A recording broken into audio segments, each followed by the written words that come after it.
When you think about how this affects the Dodgers going into 2024, at least my initial reaction is that they might not necessarily be worlds better than they were in 2023 just because of this move. Sure. I mean, I think JD Martinez in the DH slot for the Dodgers last year had a really good season, hit 33 home runs, 103 RBI, even though he didn't play for the entire year.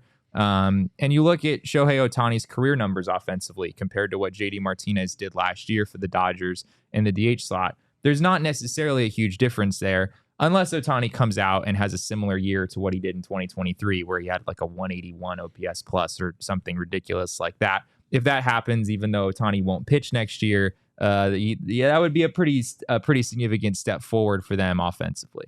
You know, one thing that's been kind of going through my mind is whether or not, I mean, I know he can't pitch, but does the elbow injury have any impact on his swing whatsoever? I mean, right.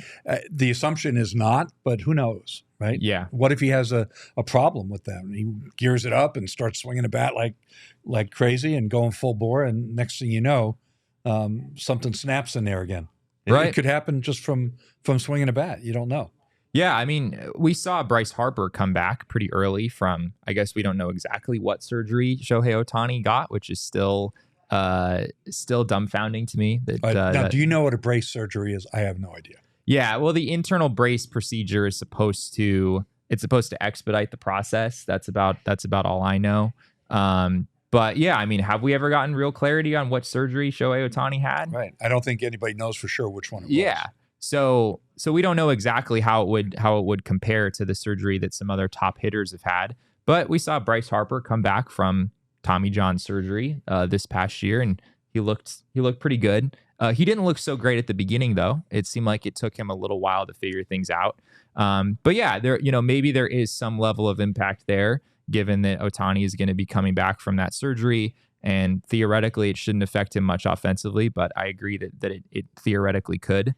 On the pitching side of things, this doesn't help the Dodgers for 2024, right? We don't expect Shohei Ohtani to be able to pitch for them in 2024. And their starting rotation on paper right now is not particularly impressive. If we look at what that looks like, at least right now for 2024, it's not a crazy list, right? You've got Walker Buehler, you've got Bobby Miller, Ryan Pepio, Ryan Yarbrough, and Emmett Sheehan.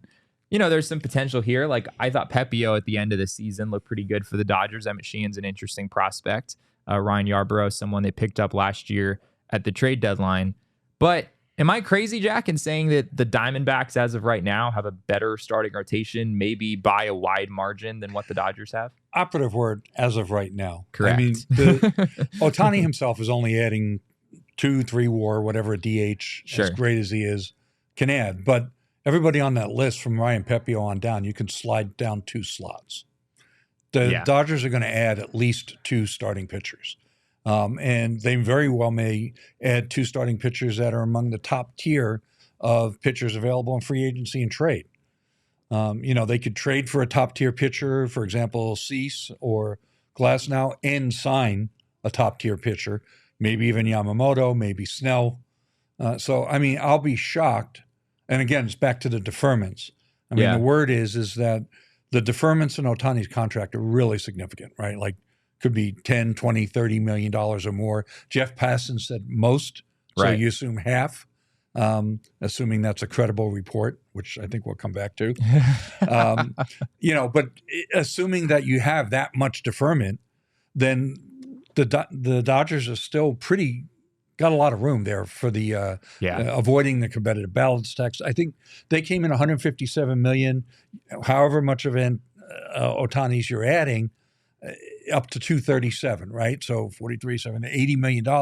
So even if Ohtani's getting 40 or 50, they still have another $30-40 million worth of room to stay under the tax and still add 2 pitchers. Right. So that rotation is going to look a lot better before it's all said and done. Yeah. And I mean, guys like Pepio and Sheehan, I think are, if that's your depth, if those are your guys who are coming in to step in, in case of injuries, I think that's pretty formidable. So yeah, we'll have to wait and see. Right now, I guess the moral of the story is the Dodgers are a very, very good team offensively. Maybe not as good as the Braves. I still think there's a conversation to be had there, but the Braves were also a historically good offensive team in 2023. So the Dodgers being a step below that doesn't necessarily mean that the Dodgers could still be pretty good and be a step below the Braves, I guess is what I'm saying. But on the pitching side, there are certainly some questions still to be answered there for the Dodgers. But as you said, we do expect them to make some pretty significant moves in that regard moving forward.